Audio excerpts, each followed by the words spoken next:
Acepta la grabación. Aló. Listo. Entonces ponemos en opción presentación el...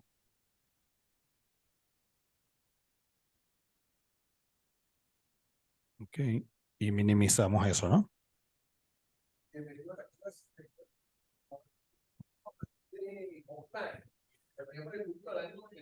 Vamos a hablar de compliance y también vamos... Ah, bueno, Dani, ¿cómo estás?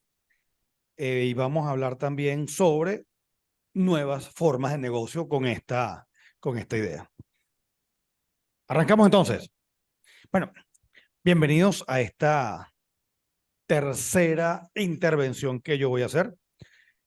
Nuevamente es de advertir, y voy a hacer las advertencias aquí, mi aproximación principal y esencialmente, en efecto, siendo yo graduado como abogado, desde el punto de vista jurídico. Y luego es desde esa base que yo he, digamos, tenido la oportunidad de irnos conociendo todos y armando un poquito esta cantidad de reflexiones. Esta primera presentación de esta primera parte del día de hoy la voy a referir respecto del compliance y más aún lo que yo he llamado la cultura del compliance. Porque si a ver vamos, todos y cada uno de esos proyectos en los cuales cuando se habla de cripto se hacen presentes, sean intercambios, sean incluso los mineros, las wallets, las monedas, las rampas de subida de dinero, de bajada, etcétera.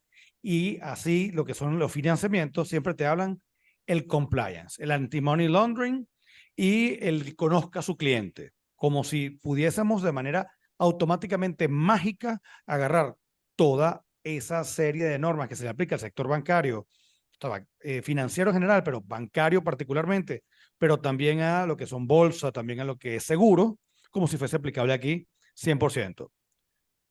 También va a venir una advertencia de que en modo alguno esto puede considerarse un llamamiento a la comisión de hechos que en efecto sean considerados ilícitos, ¿ok? Delitos.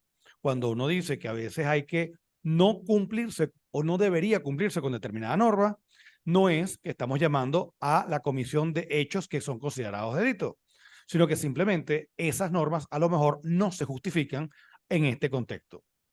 Entonces, y por supuesto, vamos a hablar de cosas que jamás se oyen del compliance y que a veces tienen unos efectos muy posteriores a lo que en realidad se desea. Nuevamente, esto que está aquí es más que evidente que forma parte de la discusión del fenómeno. ¿Se controla o no se controla? Entonces vemos extremos tales como que China había sido, digamos, uno de los principales lugares que geográficamente estaba la minería y de la noche a la mañana lo prohíben, la minería. Tengo entendido que también el Bitcoin también, pero ellos quieren sacar sus propias. Entonces vemos que hay ciertas ideas o ciertos perfiles ideológicos en base a esto. Pero también tenemos el extremo del Salvador. Y decíamos que si de verdad Bitcoin como producto, digamos, tecnológico, pero que tiene efectos económicos o monetarios, es libre, era necesario una ley expresa que lo reconociera y lo hiciera como moneda de curso legal. Tampoco era necesario. E incluso en estricto derecho está ocurriendo que si tú lo pones como moneda de curso legal, de curso forzoso, estarías obligando a alguien a que se comprometiera en Bitcoin y eso va en contra de la propia filosofía del Bitcoin en cuanto a la libertad tanto de acercarse a hacerse uso, pero también de no hacerlo. ¿Okay? Pero entonces vemos algunas listas que no lo hacen a lo mejor muchas veces ni sí ni no, pero prefieren tenerlo prohibido por desconocimiento. Y tenemos un caso muy particular que es el de los Estados Unidos. Los Estados Unidos, más allá que podamos hacer algunas apreciaciones o acercamientos ideológicos, a veces, y hay que ser crítico, no es tampoco tal tierra de las libertades, ¿ok? Y se van más o menos en base a, bueno, esta es la ley, hay que respetarla, etcétera, pero a veces también, y vamos a ver ahorita varios ejemplos, se utiliza de manera totalmente dogmática. El dogma, así mismo como era el dogma de la iglesia, que era imposible ir en contra de él porque eres apóstata o eres hereje, igual ocurre con esto. Reciente, sí.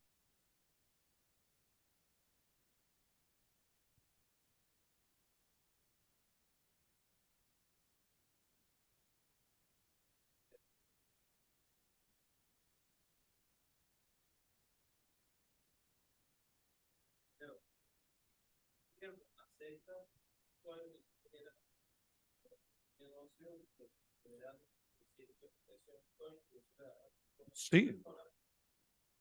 Ok, la intervención viene en cuanto a que si el Bitcoin en efecto lo podemos considerar dinero, en un estado que patrocine la parte del Bitcoin pudiera a lo mejor generar más, más mercado interno más valor a la moneda. En desmedro a lo mejor de la propia moneda, porque ya vamos a ver por qué los estados hacen moneda. Bueno, resulta que, y quienes nos están viendo aquí, que forman parte del grupo del posgrado, se pasó esta noticia que está aquí, que la SEC, que es la autoridad de materia, digamos, de securities, que es la de valores, la de bonos y valores, dice que Bitcoin no es criptográfico. Entonces, wow, más bien ya la noticia es, no es dinero, si es valor, sino que ahora que no es criptográfico.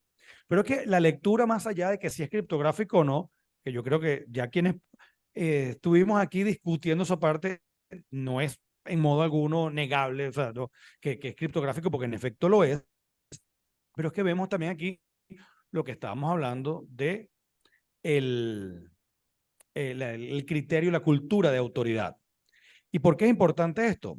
Porque si leen la noticia y todas las noticias similares que van en la misma línea llamémoslo, no de descalificar, pero sí de clasificar el Bitcoin en estos parámetros con estas etiquetas, te van a hacer uso de una famosa sentencia que es la SEC contra W.J. Huey. ¿Qué dice esa famosa sentencia? Y la ponen allí, bueno, mira, Tribunal Suprema de Justicia, Corte Suprema, ya es Corte Suprema de Justicia, 1946. Se trataba de una persona que tenía unas extensiones de terreno que las dedicó a la siembra y cosecha de naranjas, si mal no recuerdo, en el estado de Florida. Y para poder potenciar este negocio, lo que hacía es que invitaba a personas para que compraran una participación en ese negocio.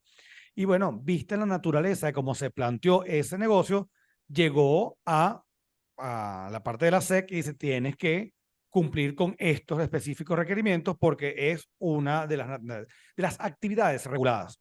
Importante tener esto, actividades reguladas, porque cuando vayamos a la sesión de nuevas oportunidades de negocio, nuevos negocios, va a ser esencial ver si uno está entrando directamente a actividades reguladas y a otras que no. Entonces sale la famosa sentencia. Retomando un poco mi exposición bastante crítica sobre la idea de justicia, de proceso, de juicio, de procesos judiciales, abiertamente, yo tengo una que se llama los procesos judiciales como farsas. Porque en efecto ha habido muchísimos procedimientos judiciales que lo que hacen es que tapan otras intenciones. Y en los Estados Unidos, por supuesto, no se queda atrás. Va a hacer uso de esa herramienta argumentativa y tienes un criterio de autoridad, como lo es una, una sentencia de la más alta instancia judicial. Les voy a hacer una pregunta muy interesante y más que estamos aquí en la Facultad de Ciencias. ¿El tomate es una fruta o es un vegetal? Una fruta, una fruta, una fruta, una fruta. Yo creo que no queda duda alguna que es una fruta. Hubo un caso bien interesante en Nueva York en la cual a una persona que importaba frutas y vegetales importó unos tomates y los declara bajo el rubro de fruta porque tenía una carga tributaria mucho menor. Es decir, él dice, esto es fruta, pago incluso menos y en efecto es fruta. Le hacen el equivalente a un reparo fiscal, todo eso, surge todo lo que es la parte del procedimiento administrativo allí y va para también en la fase judicial y llega la Corte Suprema de los Estados Unidos a analizar el caso. ¿Y qué decide el caso? Así igualito como el de la propiedad. No, porque son interesantes. Dice incluso que no obstante tiene semillas y botánicamente es una fruta, a los efectos de la legislación y los efectos contables y tributarios, es un vegetal. Entonces, eso es 1893. Entonces vemos cómo tú puedes tener no solamente en los Estados Unidos, sino en muchos lugares, sentencias judiciales absolutamente acomodaticias. Entonces, ¿el Bitcoin es o no es criptográfico? ¿El Bitcoin es o no es moneda? Por eso es que incluso aquí este tipo de reflexiones tienen que venir desde el pensamiento jurídico. Si quieres, más fácil hubiese sido como otros países más desfachatados dicen casi que, mira, es lo que yo quiero porque me conviene. O sea, para no darle la vuelta tan larga. ¿Sí? Es una fruta. O bueno, Bitcoin puede ser una fruta. Bitcoin como una fruta. Entonces puede ser. Pero es que este no se queda aquí. Vamos un poquito más allá. Pudiéramos decir, y Robinson y yo estábamos hablando otra vez que culturalmente, ¿el aguacate es un vegetal o es una fruta? ¿Mm? Es una fruta igual. Pero uno no come, por ejemplo, culturalmente en Venezuela, uno no toma jugo de aguacate con azúcar, etcétera, como se ocurre. En Brasil hay hasta mantequilla de aguacate y en Centroamérica lo toman como un jugo de tamarindo o de patilla.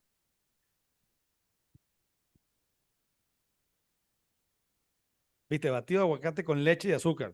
Nos suena así raro, ¿no? Bueno, batido de aguacate para aquellos que están aquí. Entonces vemos cómo, por supuesto, podemos hablar muy divertidamente sobre el aguacate, que si a lo mejor te gusta, no te gusta, vamos a probarlo, que es sabroso, o las diferencias entre los aguacates de aquí.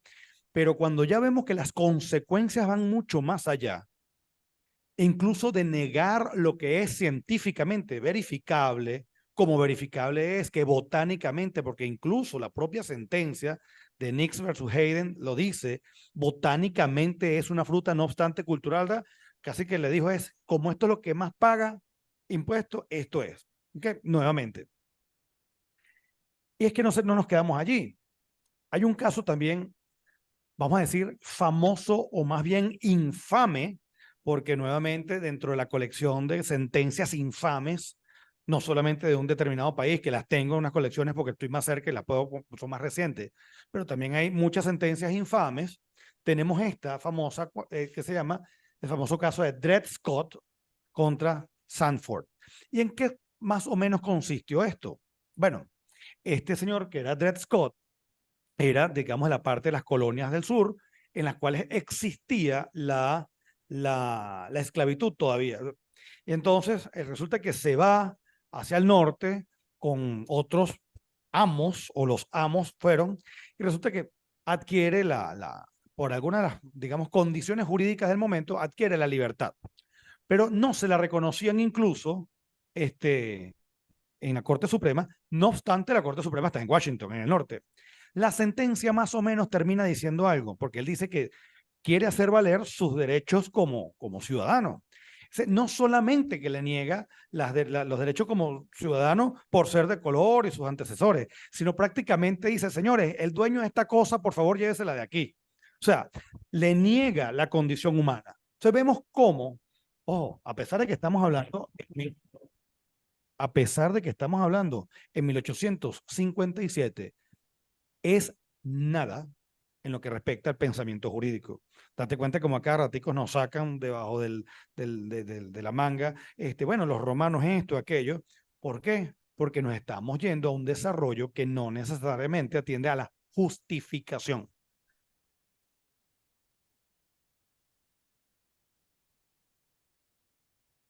Asociación para delinquir y muchas otras.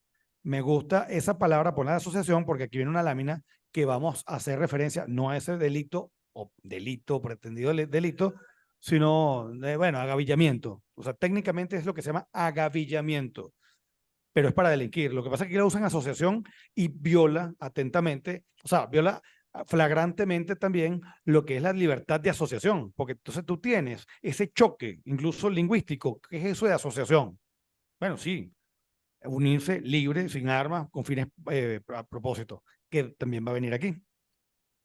Entonces vemos cómo hacer uso de un antecedente jurisprudencial con vía de autoridad es muy peligroso si nos manejamos de dónde vienen las cosas.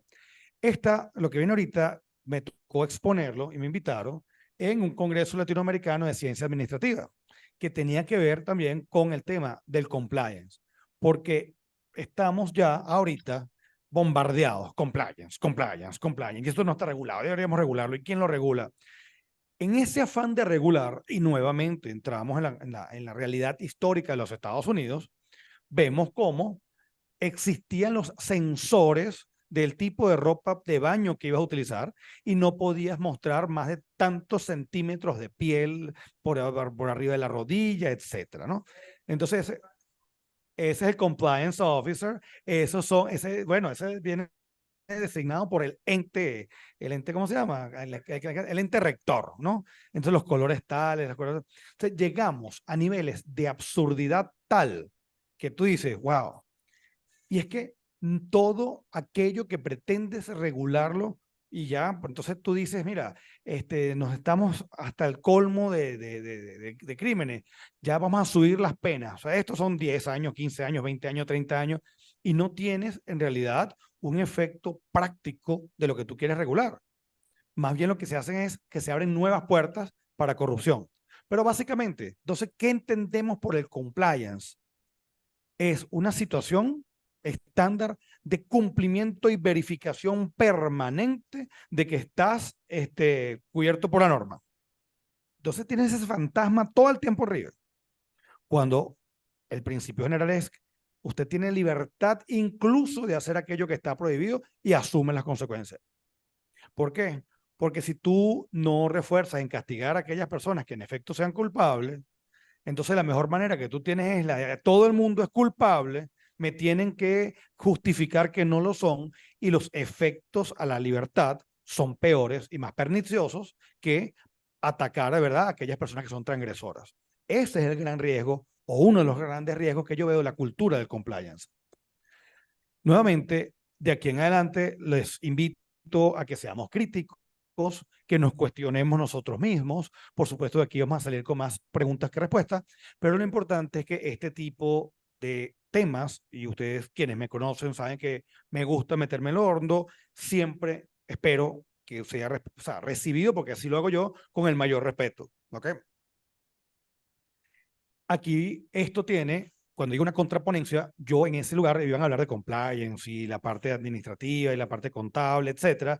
Entonces, esto era a modo de contraponencia a todo lo que se estaba haciendo, pero a los fines de llamar a la reflexión. Por supuesto, no vamos a abarcar todos los temas en su todos los completos, los números de temas, ni la profundidad. Y por supuesto, y nuevamente insisto, jamás tiene la intención de destacar o invitar a cometer hechos que sí son verdaderamente delitos. Nuevamente, entonces, esto es una moda. ¿Por qué viene la pregunta? Hay asociaciones de compliance, certificaciones de compliance, grados de compliance. El compliance officer te los meten en la oficina, o sea, antes eran los bancos, ahorita es en todos lados. Compliance, compliance, compliance.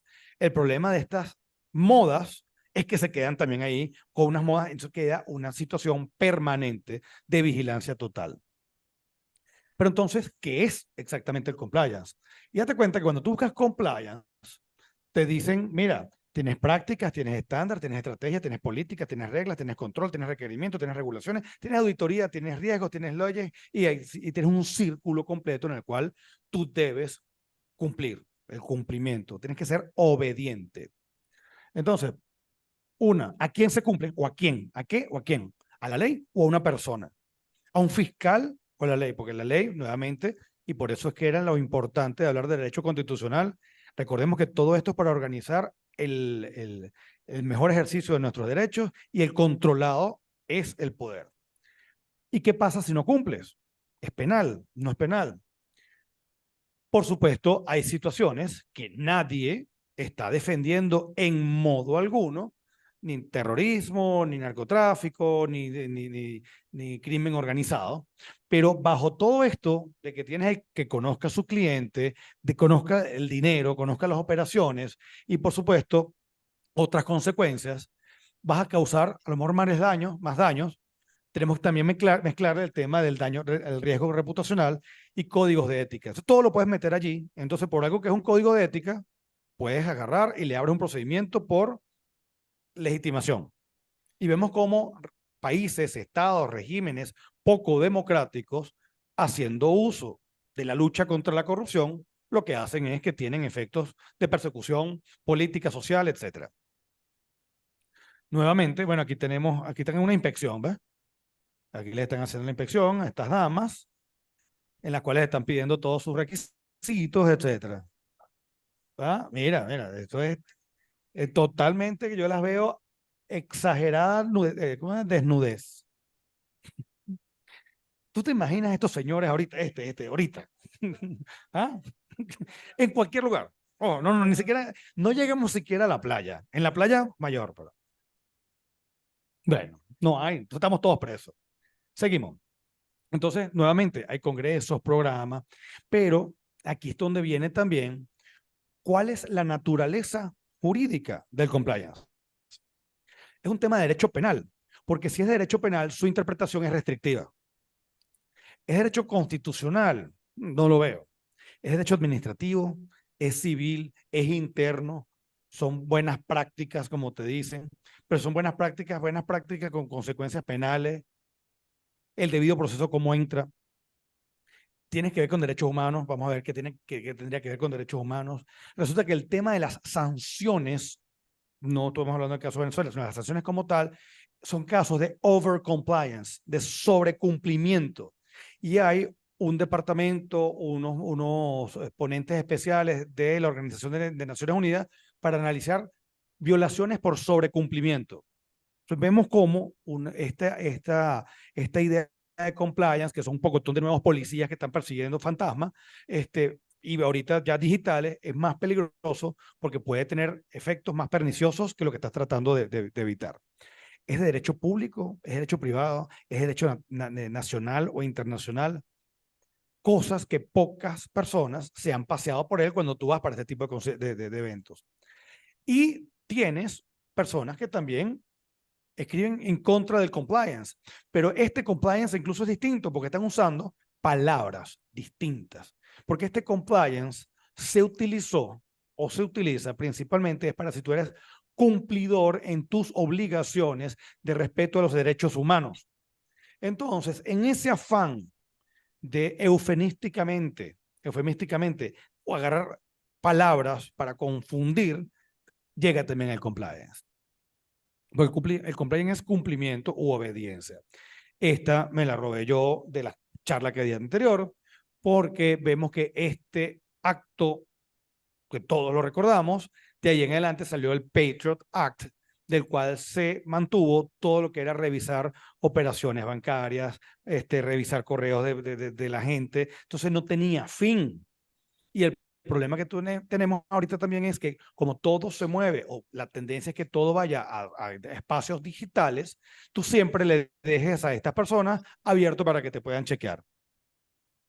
Incluso vemos como hay movimientos que están muy, pero muy claros en esto, que tienes para la defensa de las libertades civiles.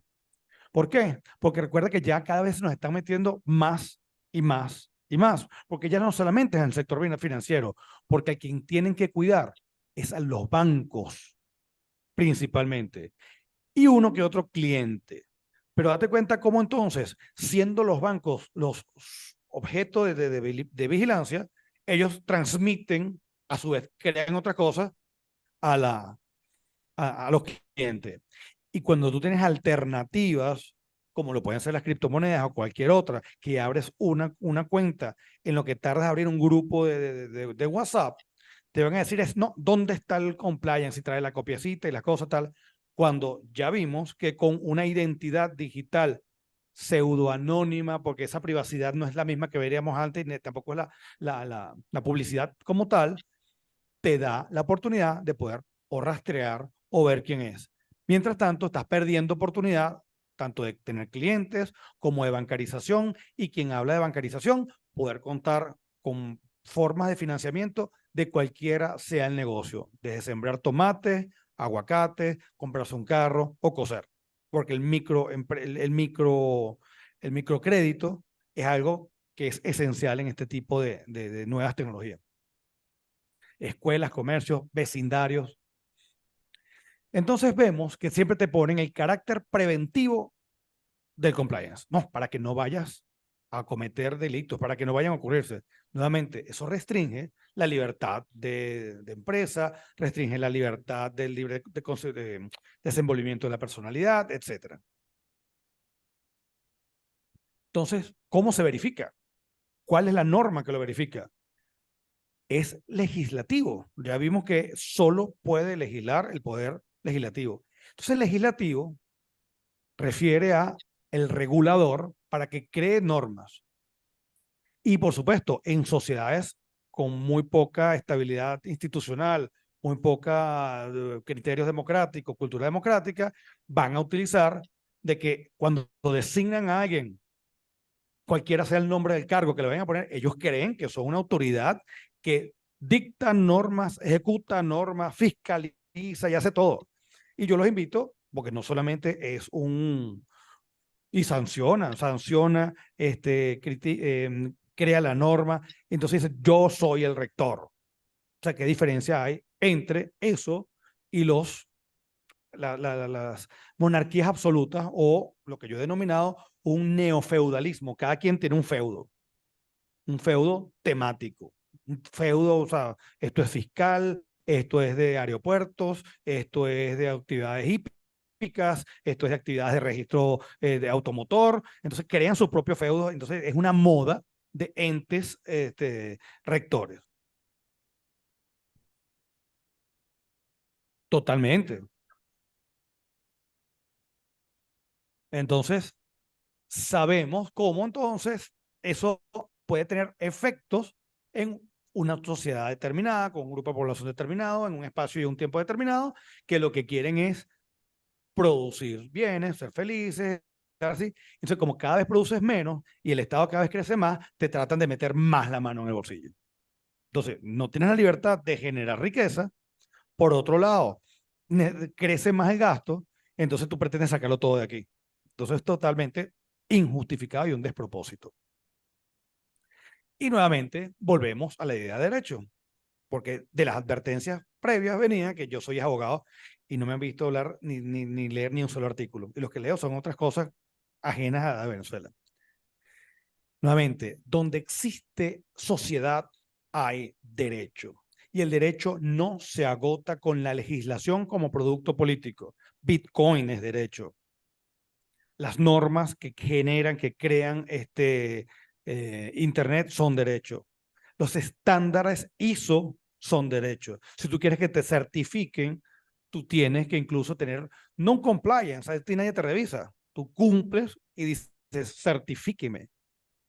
Entonces, esa debería ser la aproximación hacia el compliance por una certificación y no la intromisión. Nuevamente, si tenemos algunas ideas absolutamente primitivas de lo que es derecho, no vamos a ir a la fuerza o al criterio totalmente sin justificación. Avanzamos y a ustedes, a pesar de que la gran mayoría de aquí no son abogados o los que estamos participando, vemos cómo incluso desde los primeros tiempos de la humanidad, la codificación, es decir, conducta, entonces esto, que no es muy distinto a lo que es, luego avanzamos, digamos, la justificación de las tablas hasta el producto político. Esto es interesante, me gusta usar esta lámina, ese es Napoleón Bonaparte. Napoleón Bonaparte es, digamos, uno de los personajes de la historia que más marcó y todavía nos sigue afectando. Él agarró y dijo, y en efecto, él decía, existen tantas, pero tantas leyes, cosas por aquí y por allá, que nadie está seguro que no le puedan cortar la cabeza. Y entonces él contrató los mejores juristas que podían existir en la época. Y el 21 de marzo de 1804 sacó el Código Napoleónico. Código Napoleónico que él era cónsul en ese momento. Él todavía no se había juramentado como emperador. Significa que cuando él llega como emperador, él llega con ese código y lo que empieza es, bueno, agarrarse todo por todos lados. Llega por un lado hasta Rusia, llega, los españoles abdican a su favor. Tan es así que de Portugal salieron corriendo y llegaron aquí hasta Brasil, pero el efecto del código nos permeó y se dio por todos lados. Es decir, la codificación de tener todo allí, cuando era en esa fase, en ese, digamos, previo, como el sistema anglosajón. Tú vas descubriendo el derecho, era la voluntad, era la costumbre. Entonces vemos cómo, nuevamente, de Napoleón podemos hablar cosas muy buenas, cosas muy malas, gente que no lo quiere, pero no dejaba de tener un carácter autoritario y por supuesto lo que quedó es el carácter autoritario del código. Ay, no está en el código, están reformando el código de comercio. El código de comercio, más bien ahorita, que se están cumpliendo porque van a ser 56 años, 56 años no, del año 56 es el código de comercio, vamos a reformarlo. No, no, no, vamos a quitarnos el código. Hay nuevas maneras de hacer comercio que no sean, cuando digo no sean irresponsables, es que tengas responsabilidad de tus actos de comercio, lo que sea, pero tú no necesitas hacer una cartilla que tengas que meterte allí. Más ahorita que tenemos nuevas formas de hacer comercio. Nuevamente, sea en la época tradicional o sea en la época digital, cuando hay sociedades, cuando hay intercambio, hay derecho. Y nuevamente, esta idea, y más que surja o la que estemos hablando aquí en la Facultad de Ciencias, de que el código es derecho, es que se crean normas verificables, estándares libres y, por supuesto, sus correspondientes consecuencias. Lo que pasa es que nos han bombardeado siempre, cuando hablan de derecho, es un gancho, una balanza y alguien preso. Propio también de regímenes totalitarios. Si usted come la luz, vas preso. Igualito como si matas a alguien, vas preso. Si tienes compras más productos del que tú quieres, eres un acaparador, vas preso. Y si te agrupas, vas preso también. Esto es bien interesante porque esta lámina me gusta cuando la pongo que hay abogados, la famosa pirámide de Kelsen, ¿no?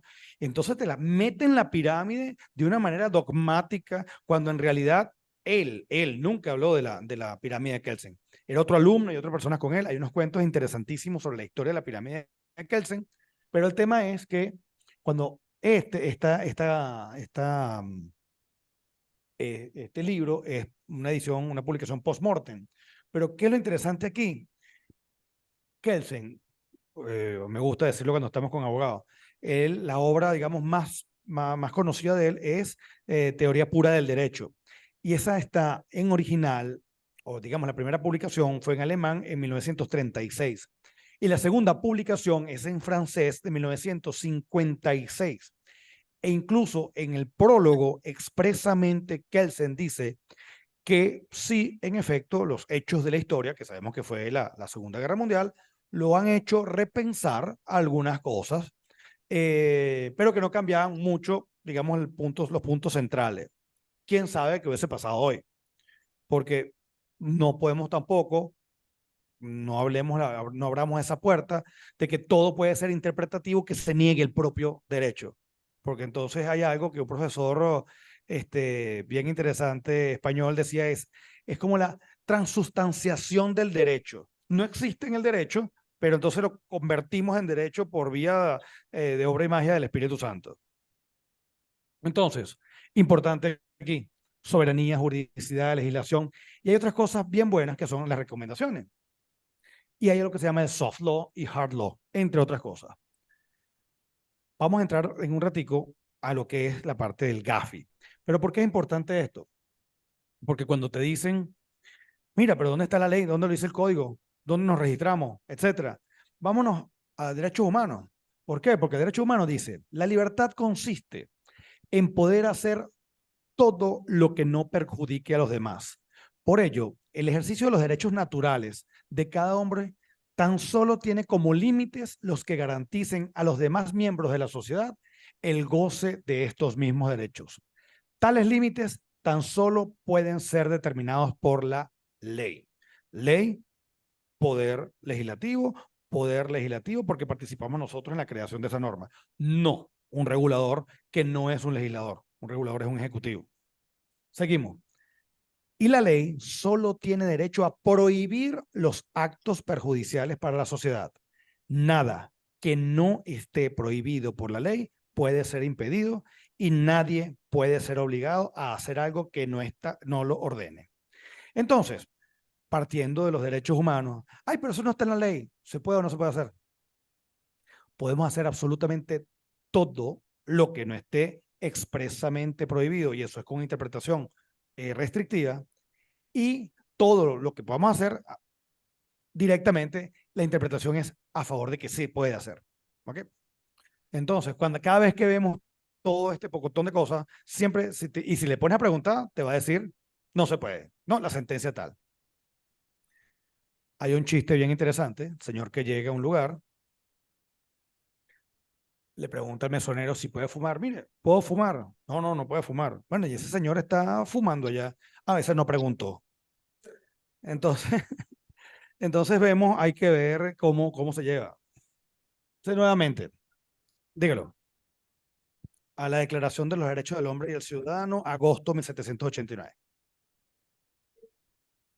No solamente que es vigente, todos los ordenamientos jurídicos de derechos humanos dicen, forman parte los que están en este texto y cualquier otro de otro lado, porque la intención de los derechos humanos es que sean así.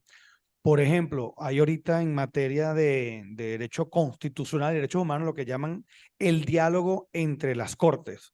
O sea, un tribunal constitucional venezolano pudiera hacer uso de una sentencia colombiana o europea en materia de derechos humanos, porque se entiende que es, no que sea vinculante, es para justificar tu sentencia, porque se entiende que los derechos humanos son globales, son universales. ¿Ok? Entonces, por eso es que es importante, y valga esto, la teoría de sistemas, un sistema constitucional español y un sistema constitucional alemán. Por eso es que cuando uno estudia derecho constitucional, tú estudias sentencias de Alemania, estudias sentencias de España, estudias sentencias constitucionales de Italia, y te dirán, bueno, Roberto, pero si tú estás en Venezuela, ¿por qué estudias eso? Porque si uno cree que estudiar derecho es nada más aprenderse las cosas, por eso es que tú vas a poner tu trabajo en riesgo si tú con la inteligencia artificial, porque eso te lo va a resolver en segundos. Hay que entender, son sistemas. Vamos más allá. Date cuenta cómo vamos avanzando a lo que se parece igual a un sistema de estándares. Estos son los estándares, estas son las consecuencias de que pasa esto, aquello, y tú... ¿Ah?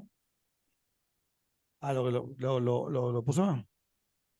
Algorítmicas. Él lo puso más. Son sociedades algorítmicas. Siempre se escapa un errorcito allí. Vamos a echarle la culpa a la inteligencia artificial. Nuevamente, entonces, tenemos como desde la rigurosidad, la rigidez de la idea de derecho, podemos ir de derecho que no se cumple a cosas que no son rígidas en cuanto a su imposición, pero son estándares que la gente los va probando y funcionan. Ejemplo, Internet. Nuevamente, el derecho no se agota con la legislación, a menos que, y menos aún con una regulación. ¿Son lo mismo? No, porque la regulación sería lo que él piensa y la legislación es algo más arriba. Y hay hechos que, lamentándolo mucho, están fuera del margen de la legislación. Deberíamos hacer una ley de cómo vestirnos, la ley de la amistad que estamos hablando, la ley de la moda, pudiéramos hacerlo, cómo vestirnos. No, eso es demasiado. Volvemos, si yo me voy en traje de baño para un matrimonio, espero yo, uno debería sentirse lo suficientemente visto con mala cara para no entrar. Viceversa, no te vas a ir con un frac para la playa. Ok, entremos en Gafi. ¿Quiénes son estos? Bueno, igualito. Esta gente es el Grupo de Acción Financiera, el Gafi. Task Force, les encanta usar esos nombres, el Task Force, y se ponen las chaquetas de 5.11 y tal, ve para acá. Entonces, cuando te ponen el Task Force, esto es lo que te meten a ti. ¿Mm?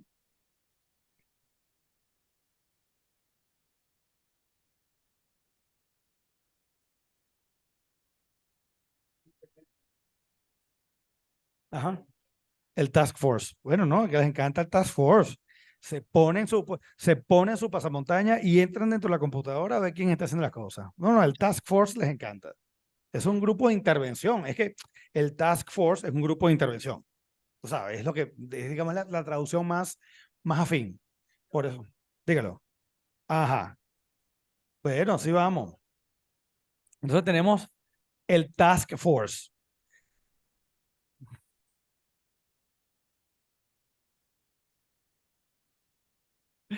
Tenemos el Task Force, pero se está viendo, no sabemos si está viendo. Bueno, nuevamente, Entonces, este Task Force, que a la gente les encanta jugar a Rambo y dígame, coño, les encanta disfrazarse con unas cosas así. Aquí hubo una época les encantaba ese disfraz. Entonces, vemos cómo,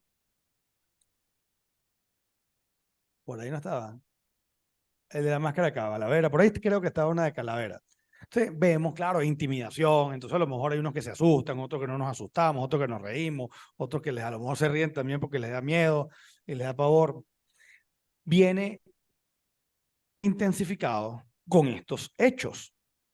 Y entonces vemos cómo se crea este famoso GAFI, pero por otro lado tienes esta gente diciendo inclusión financiera. Entonces vemos cómo si te piden tantos requisitos, por un lado no cumples ese principio de bancarización que todo el mundo lo quiere que tengas en la banca porque te piden demasiadas cosas. Y por otro lado tienes a una gente asustada. Y cuando salen propuestas de wallets, de intercambios, de monedas, digamos, de uso más local, más perfecto, más cercano, y te dicen, mire, vale, ábrala, y si usted no mueve más de 200, el equivalente a $200, ¿qué vas a estar pidiendo tú? Bueno, pero es que va a llegar alguien y va a abrir 200. Entonces volvemos que siempre es ver el task force, siempre ver al monstruo, ¿no? La cacería de brujas. Y por supuesto, tiene situaciones en países en los cuales la situación es pero tan grave que tienes unas largas colas para poder sacar unas pequeñas cantidades de dinero. Entonces, el efecto práctico de tener unos task force y unas cosas totalmente rimbombantes que no materialmente no bancarizas es gente en miseria y tienes países y sociedades miserables. Nuevamente, la tecnología puede hacer, verificar todo esto que a través de una norma totalmente impuesta no lo haces. Se estarían creando nuevas inquisiciones, como ocurrió con Jacques de Molay, que no es muy distinto, y estos son los antecedentes del código, de nuestros códigos penales y nuestros procesos penales. Y ahorita inventaron algo nuevo que se llama la extinción de dominio, que a pesar que es un tema civil, vamos a tener también otros task force atacando eso. Y sabemos que eso abre puertas a nuevas formas de corrupción. Por eso es que este tipo de plataformas, lejos de atender o aupar o promover actos de terrorismo, etcétera, son maneras transparentes para luchar contra la corrupción. Nuevamente, otra vez, energía, superstición, etcétera, porque esos task force no son muy distintos a lo que hacía la Inquisición. Y volvemos a la parte y retomamos la parte incluso de las palabras. Les encanta usar eufemismos, ¿no? Por ejemplo, se visualizan bolsos y carteras antes de salir. No, yo no estoy diciendo que te reviso. Yo estoy diciendo que te visualizo. Yo no estoy diciendo que es asociación para delinquir, sino el delito de asociación, que también lo metieron por otro lado. Y así vemos una cantidad de eufemismos que se usan, por supuesto, en ciudades, en sociedades con mayor, digamos, afección institucional, pero también ocurren en aquellos estados que son incluso más, que pregonan ser de avanzada, ¿no? Los, ¿cómo que se llama? Los whistleblowing. Los soplones son los sapos, los cooperantes, los soplones, el watchdog compliance. Entonces sacas un pocotón de programas también. Entonces hay que tener, nadie está diciendo ni está upando que haya actividades ilícitas, pero ¿cuál es el límite frente a la privacidad, a la seguridad de tu casa, al, a la presunción de inocencia? Por eso que el compliance tiene que ser personal, interno, para políticas internas. Porque el compliance cuando te lo tratan de imponer desde una autoridad ya es otra cosa. ¿Por qué? Porque ¿cuál es el propósito de una empresa? ¿Cuál es el propósito de cualquier proyecto que tengamos aquí? Libertad de empresa. Puede ser financiero, agroindustrial, jurídico, médico, de eventos. Y por supuesto la autonomía negocial. Entonces, hay materias que por supuesto, por su naturaleza, son bastante reguladas. Entonces, a veces uno se deja llevar porque quieres incursionar en esa carrera y nada más sortear, el navegar, el estar cerca de esa actividad te va a mermar a otras cosas. Cuando a lo mejor si es tecnológica, tú puedes llegar también a operar en esas áreas sin llegar a pedir ni licencia, no porque hay unas que no se necesitan y te las imponen. Pero, por ejemplo, que estábamos hablando, yo estoy muy ganado a un tema de gestión documental. Y gestión documental hace uso de todos y cada uno de las herramientas que hemos hablado aquí.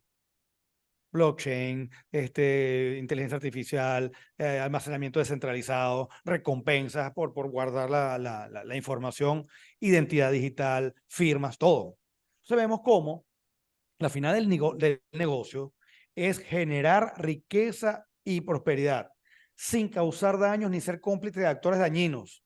Hay que superar eso de que todos que todos estos proyectos son para dañar. Los derechos humanos, sencillo, no cause daño a nadie. Sencillo. Y, por supuesto, tenemos que evitar la formación que sea ciego a adoctrinamiento y que sea crítico. Por eso que hay que ser crítico, especialmente en el área jurídica, donde hay dogmas, donde te encierran, donde te sacan estas famosas sentencias tales y tales y tales, porque cada una de nuestras sociedades las tiene. Y la cultura de la autoridad, que estamos hablando. Lo que nunca se habla de compliance, eso soy yo, que parezco un brujo. Ese es el eje 1. Mira, vemos esta fotico que hay. Ay, qué tierna la niña. Qué horrible esa foto. O sea, tú te estás sometiendo a una autoridad, ya lo invasivo que es entrar a un vuelo, o sea, hay otras formas que se hacen que no sean invasivas. Eso se hace es para poder reafirmar la autoridad. Entonces vemos cómo aquí tienes el tema del overcompliance, como aquí el cumplimiento regulatorio, es decir, no solamente de la ley, sino de unos actos de rango sublegal y le dan consecuencias graves. Entonces te ponen que es monitoreo, control, supervisión, fiscalización, previsión, prevención. El mundo de los eufemismos. Y por supuesto, apuntan a una docilidad ciudadana, ciudadanos dóciles y obedientes, serviles. Y por supuesto, las prácticas invasivas como esta. Ah, la vemos muy bonita, pero no estamos entendiendo de que nos están limitando la idea de libertad. ¿Quién es el regulador y quién es el regulado? ¿Quién es el legislador y quiénes somos los legislados, normados? Esta es una palabra que yo detesto en derecho administrativo, el administrado. Señores, nosotros no somos ningunos administrados. Nosotros somos ciudadanos, que va más allá. O sea, la administración está para servirle a la ciudadanía en general. Por supuesto, eso tiene que ver con Estado de Derecho, separación de poderes, usurpación, invasión del poder legislativo y judicial, debido proceso, principio de legalidad, legitimidad democrática, proceso de formación de leyes, el derecho a la defensa, presunción de inocencia, derechos fundamentales, limitación y restricción del ejercicio de las libertades civiles, libertad de empresa, de asociación, de tránsito, libre desenvolvimiento de la privacidad, de la personalidad, perdón. El caso reciente que hemos visto de Valencia, pero muy grave. Y más cuando se está en un momento que supuestamente se está pretendiendo la defensa de determinadas personas por lo que sea. Señores, libertad de asociación, privacidad e intimidad, propiedad. Este señor, ¿ah? Este señor que se llamó Etienne de la Guatí, escribió sobre la servidumbre voluntaria, de cómo nosotros a veces escogemos ser serviles y a veces aplicar el compliance es ser servil. Es la cultura de compliance, una nueva cultura de servidumbre consentida. Estamos consintiendo ser serviles. Tenemos que decirle no a la cultura de la sumisión, a la servidumbre y a la obediencia ciega. Y sí a la cultura de la libertad y de la responsabilidad. No existe, y esto sí hay que destacarlo cada vez que uno haga un proyecto de estos, es responsabilidad. Uno ve todos y cada uno de los proyectos reales, verdaderos, que ayudan, tú no tienes problema alguno de conseguir cuáles son los códigos, porque para eso está la parte de los códigos abiertos, cuál es la finalidad, quiénes son los desarrolladores. Entonces, cuando uno forma parte de un proyecto de esto, uno siempre parte del principio de responsabilidad en los nuevos tipos de emprendimiento. Compliance no puede atenuar el principio de legalidad. El principio de legalidad es, esto es en virtud de la ley, por vía de ley formal. No, vamos a dejárselo a alguien para que regule, para que esa vía reglamentaria lo cree. Por supuesto, eso tiene también riesgo a la democracia y la libertad, y son herramientas más al servicio de totalitarismos al permitir justificaciones para la intervención. Nuevamente, estamos ante neofeudalismos y tiranía de los entes rectores. Tenemos que analizar, y es muy, muy grave, hubo una época en la cual metían preso a un cerdo, metían preso a una carreta porque atropelló a una gente. Es decir, la responsabilidad de los entes inanimados. ¿Qué diferencia hay entonces de la responsabilidad penal objetiva? Porque ahorita vemos que resurgió la responsabilidad penal objetiva. Esas son cosas que hay que tenerlas presentes en estos momentos en los cuales tú pudieras decir que quien generó un daño fue la inteligencia artificial. ¿Quién es el dueño de la inteligencia artificial en aquellos momentos de autogeneración? Esos son los retos del derecho. Entonces, ¿estamos avanzados o no avanzamos con respecto a esto? Yo creo que en algunas cosas retrocedimos. ¿Y qué decir entre estas dos cosas? Vemos cómo sociedades no avanzaron, sino más bien tienes unas policías moral de seguimiento y cumplimiento. En el caso de la ley allá en Irán. Y tenemos casos como estos. Por supuesto, esto abre puertas a otro tipo de conversaciones. Entonces vemos cómo exacerbar la idea de task force y el cumplimiento. Entonces, para no meternos en problemas, lo que estamos entrando en servidumbres voluntarias. Estas son ya conclusiones que deberíamos atender estos temas no por vía de imposición, sino por responsabilidad, libertad y voluntariedad, buenas prácticas, compliance y responsabilidad legal, porque está en la ley y tú eres responsable.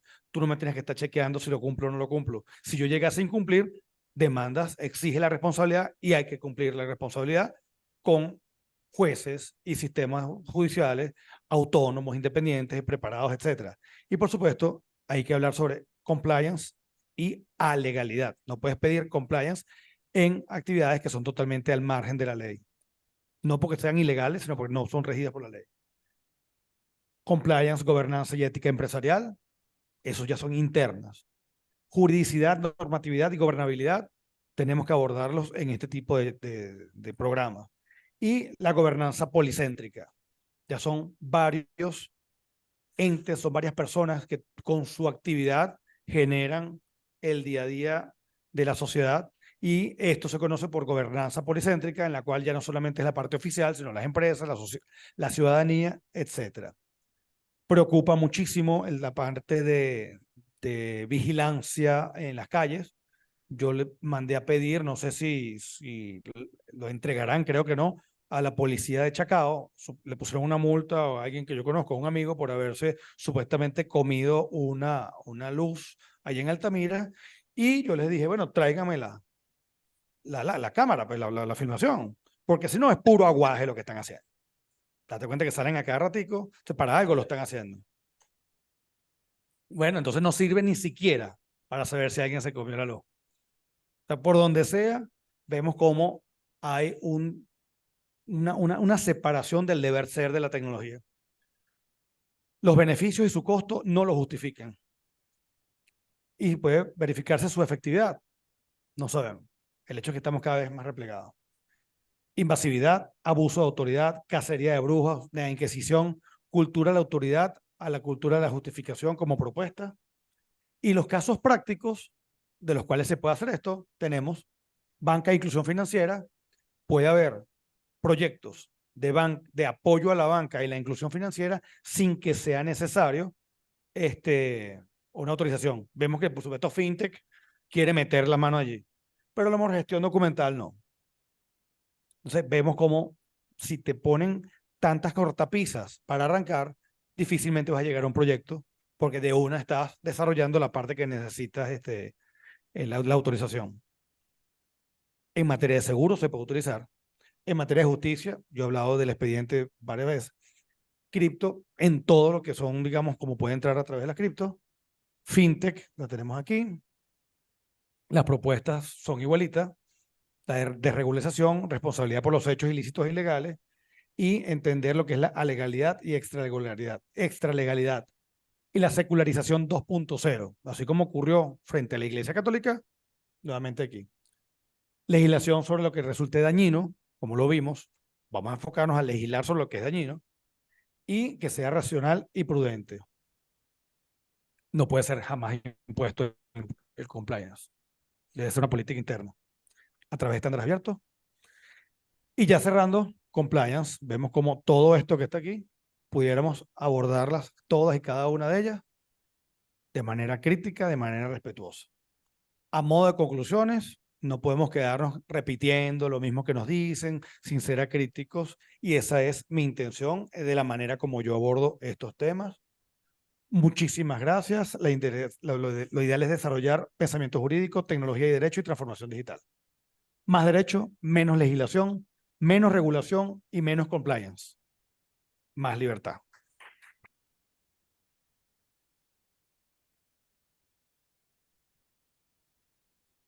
Los que están en Zoom se durmieron. Desde el principio. Aquí andamos. Es que yo lo escuchaba, los escuchaba. Ya. Ah, mentira. Mira, Roberto, me hiciste acordar con lo de los cambios de la ley de conveniencia. La Iglesia Católica en Semana Santa, para una comunidad indígena, declaró que el chigüire era un tipo de pez para no saltarse el tema de la cuaresma y la ingestión de carne. Entonces declararon a un chigüire como un tipo de pez para que se pudiera consumir. Como nota curiosa, pues. Mira, sería interesante hablar sobre qué es el chigüire. Pues, lo voy a poner para la próxima. Tomate, ¿cómo se llama? El aguacate y el chigüire. El Es más, chigüire que lo convirtieron en un pez. quién de ustedes maneja Midjourney y hacemos un pescado chigüire? Hace cabecita de chigüire y colita de pececito.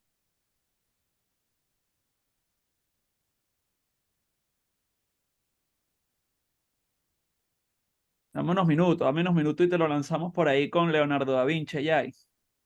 Dale, dale, vamos a hablar del chigüire. Tenemos una pregunta aquí.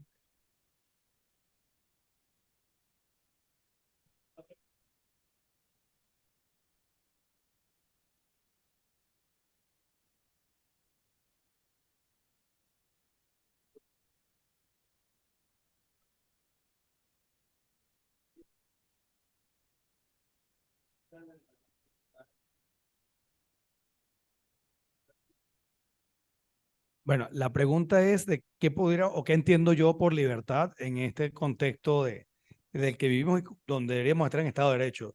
Yo me voy a esa tradición, a ese artículo 4 de la Declaración de los Derechos del Hombre y del Ciudadano, que es hacer todo aquello que no sea dañino a los demás. Yo creo que es sencillo, porque si lo dejamos a que alguien más te diga que es la libertad, entonces, ¿cuál es el límite? No es libertad, te lo están imponiendo. Tú lo que tienes que hacer es, incluso, vean qué interesante, en la ley como tal, no prohíbe matar. O sea, no está prohibido matar. Tú lees el código penal y dice, quien dé muerte a otro tiene una pena de tanto a tanto. Pero la fórmula, digamos, de cómo está redactada, no es una prohibición en la Biblia, o sea, en los mandamientos. Entonces, hasta esa manera de aproximarse es distinta. No estamos diciendo que se debe matar, que sea bueno matar, la parte de ética, metaética, etcétera. Robinson, ¿vienes tú ahorita a hablar uno de los nuevos? Ok.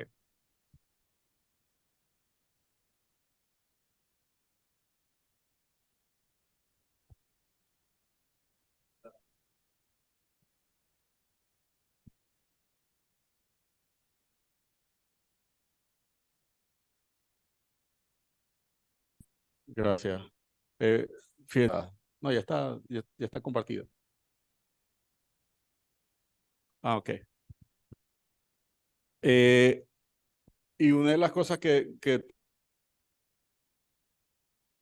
estuvimos discutiendo durante mucho tiempo era cómo compaginar estas ideas que pueden parecer muy filosóficas, muy etéreas, y entonces todo el mundo sale de aquí, sí, la libertad, pero después cuando tal, hay que llevar la fotocopia de la broma, hay que llevar la copia de la cédula, y entramos en lo mismo. Una de las formas como nosotros estamos proponiendo, pero ya es un tema educativo, como nosotros estamos proponiendo en nuestra formación a lo largo de los años, porque ya tenemos años en esto, tanto Roberto como Antonio y yo, es a través de ejemplos. Es decir, yo no te estoy diciendo que rompas la ley ni que te vuelvas ahora un filósofo y que si te ponen una regulación en el municipio. Gracias. Y que si te ponen una regulación en el municipio donde tú estás, o etcétera, no la vayas a cumplir porque, bueno, es obvio que nadie quiere tampoco ni que lo metan preso, ni que le quiten sus bienes, ni que le metan una multa. O sea, tratamos de compaginar eso. Pero una de las formas, como vimos que podemos promover este tipo de cultura, es a través del emprendimiento. ¿Qué significa eso? Yo les voy a mostrar aquí dos ejemplos de dos propuestas que nosotros hemos hecho, en las cuales estamos utilizando el mundo cripto, así como los que les pedimos a ustedes. Sinceramente, Luis, no he revisado la propuesta, voy a tenerlas todas, porque ya debe terminar mañana, propusieron, nos vamos de vacaciones, recuerden, y la idea es hacer esa evaluación y después pasar a a una segunda etapa en donde con otros conocimientos o otras ideas que les vamos a presentar, entonces alimentar esa propuesta con uno más y al final hacer la presentación. ¿Okay? Esa es la idea. Pero, ¿de qué se trata? Usted se le puede ocurrir una idea de negocio y muchos han propuesto cosas interesantísimas. Bueno, vamos a ver cómo esas cosas efectivamente han pasado ya por un filtro de revisar cuál es el contexto legal en que nos movemos y estar seguros que nosotros estamos proponiendo algo que en principio, a nuestro entender, no viola ninguna ley y da beneficios. ¿Okay? Entonces nosotros mismos no nos podemos recortar la sala. Y eso es una de las moralejas que sacamos de las discusiones que tenemos siempre en el grupo. Nosotros mismos no nos podemos recortar las salas. Nosotros no podemos decir, mira, yo quiero montar, pero ya va, lo que pasa es que yo no me registraron en la SUNACRIP, yo no he hecho esto, yo no tengo esto, yo no tengo el registro de comercio. No, no. Vamos a mostrar nuestra idea de negocio y lo mínimo que nosotros tengamos que cumplir, vamos a cumplirlo. Nosotros mismos, el Centro de Cultura Digital, lo formamos como una asociación civil y lo formalizamos.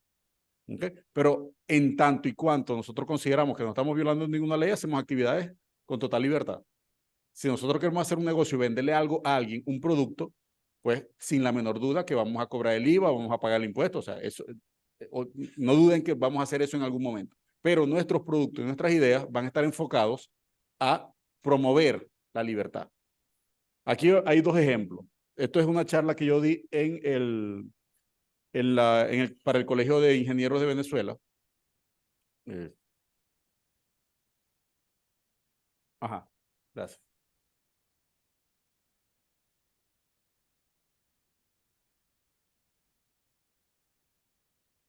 Estas cosas ya las hemos visto, un poco de qué es el blockchain. Específicamente, el Colegio de Ingenieros de Venezuela el año pasado, no mentira, en el año 2021, me solicitó hacer esta propuesta porque se estaban en plenas discusiones de sistemas electorales para Venezuela.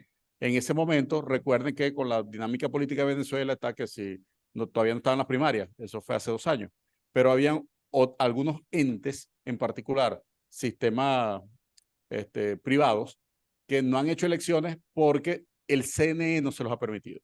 Estamos hablando de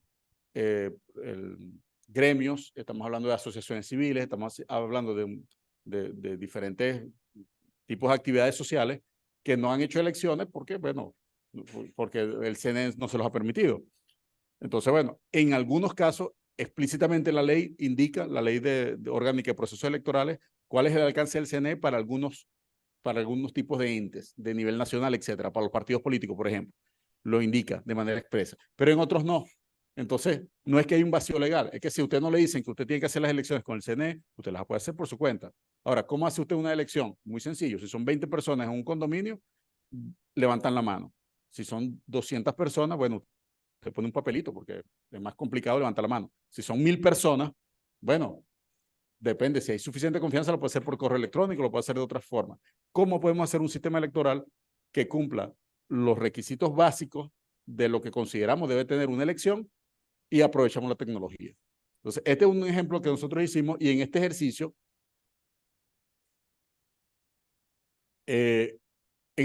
hicimos esto. Emulamos la elección con una compra y cada votante tiene solo una moneda. Y hay tantas monedas como votantes, punto. Entonces, le creamos un wallet a cada quien y cada quien le damos un token. ¿Okay? Un token hecho de manera expresa para ese evento. No es un Bitcoin, no es un Ether, no es un gas, es un token hecho para ese evento. Los votantes transfieren su moneda a cada candidato sin que se sepa el origen de cada depósito. Eso es muy fácil hacerlo utilizando las herramientas criptográficas que ya hemos visto. ¿Okay? Entonces, esta es la idea básica, la primera moneda. Las monedas se crean específicamente para ese evento y se podría verificar que no hay exceso.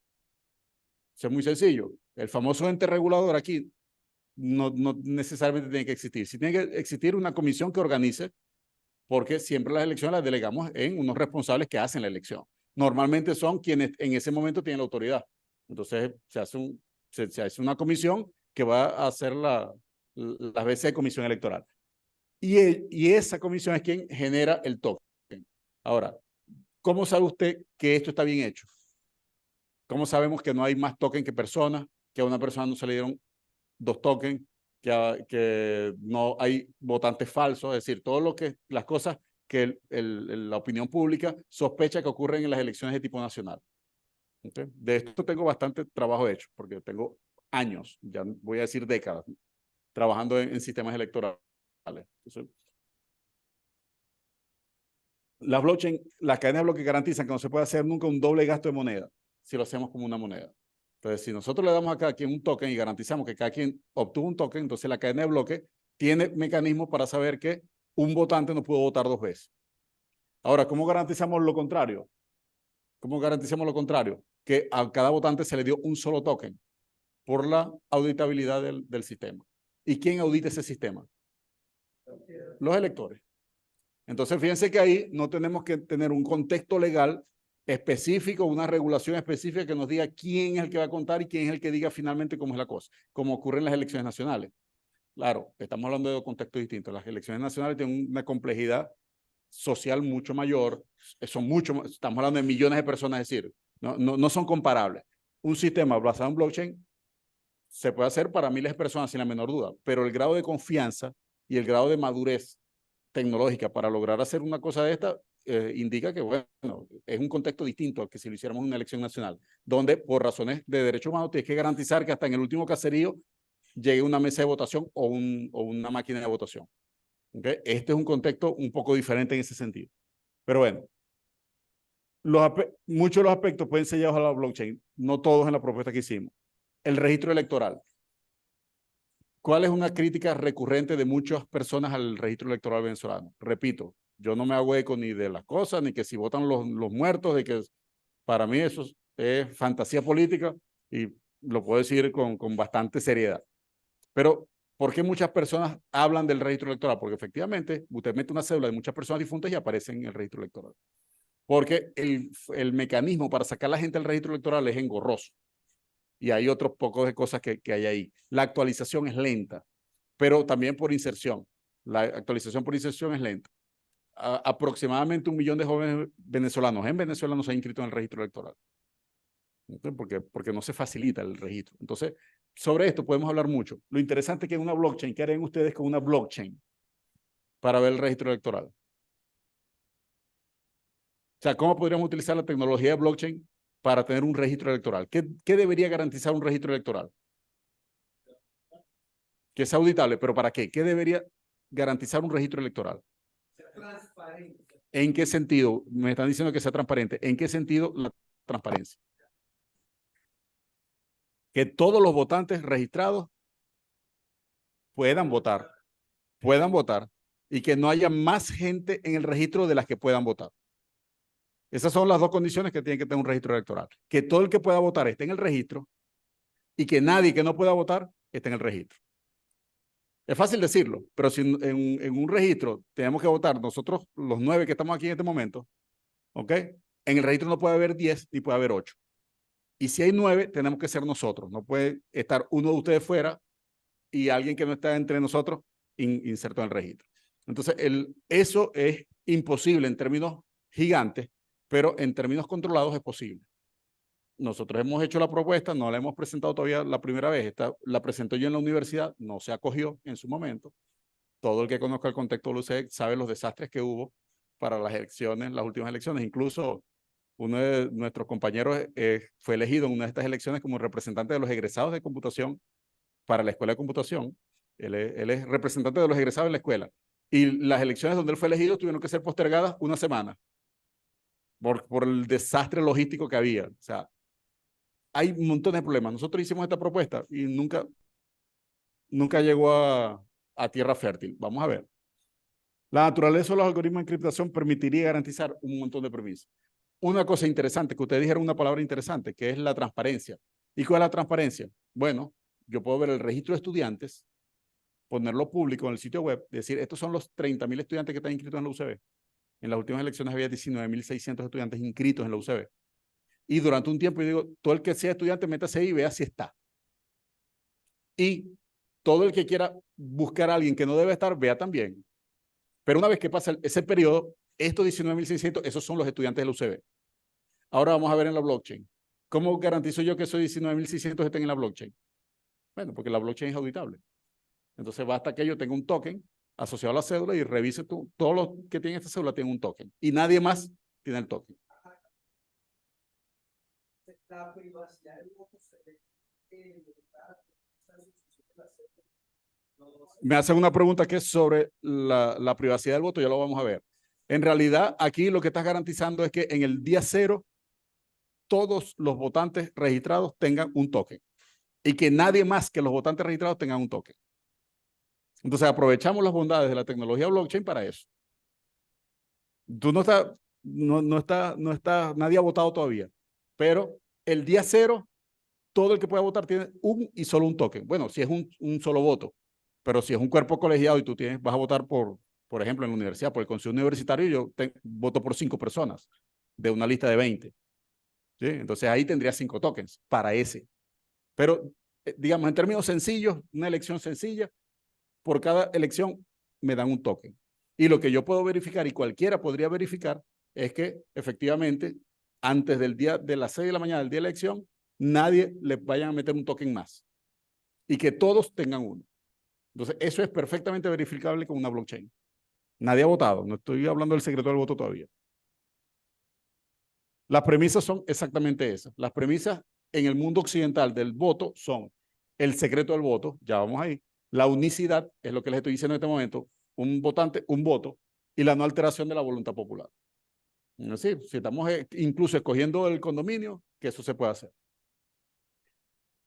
¿Cómo se garantiza el secreto del voto? La identidad del usuario queda a resguardo. Entonces, el usuario tiene, valga la redundancia, un usuario en el sistema automatizado que le permite a él verificar que tiene el token. Él verifica que tiene el token. ¿Ok? Por cédula, sí. La cédula me sirve como identidad. Pero cuando yo voy a votar, utilizo mi cédula para generar una clave que me permite votar, pero que no le permite a nadie echar para atrás para saber mi cédula.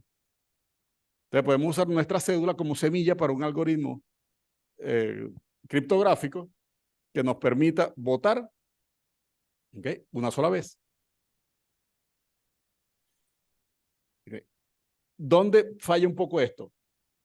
En nuestra propuesta nosotros dijimos, no importa, todo el mundo sabe quién votó, pero no por quién votó. Porque ya dice, mire, ya Robinson gastó su token, pero no sabe por quién. No sabes por quién. ¿Okay? Fíjense que hay aprehensiones. ¿Qué pasa en cualquier sistema en papel que tú votas? Al finalizar, tú firmas un cuaderno. Entonces, basta con auditar ese cuaderno, se sabe quién votó. Fíjense que por lo menos para las elecciones primarias de los sectores opositores de Venezuela, esa es una de las grandes preocupaciones. Pero es por otras razones. Porque se supone o se teme que esa información pueda ser utilizada. Eso es otra cosa. ¿Okay? En este tipo de sistemas tú podrías garantizar que la gente usó el token. No que por quién lo usó. Esquema de doble encriptación, como lo usado por Monero, permitirían que un voto sea asignado a un candidato sin que se conozca el origen. Entonces ahí encriptaste desde el origen. Y en términos técnicos, eso no se llama encriptación, sino obfuscation. O sea, tú lo que haces es enredar para que no se sepa por quién votó cada quien. Entonces ahí tienes el secreto del voto. ¿Okay? Incluso hay formas en las cuales tú puedes garantizar que nadie sepa por quién que tú votaste.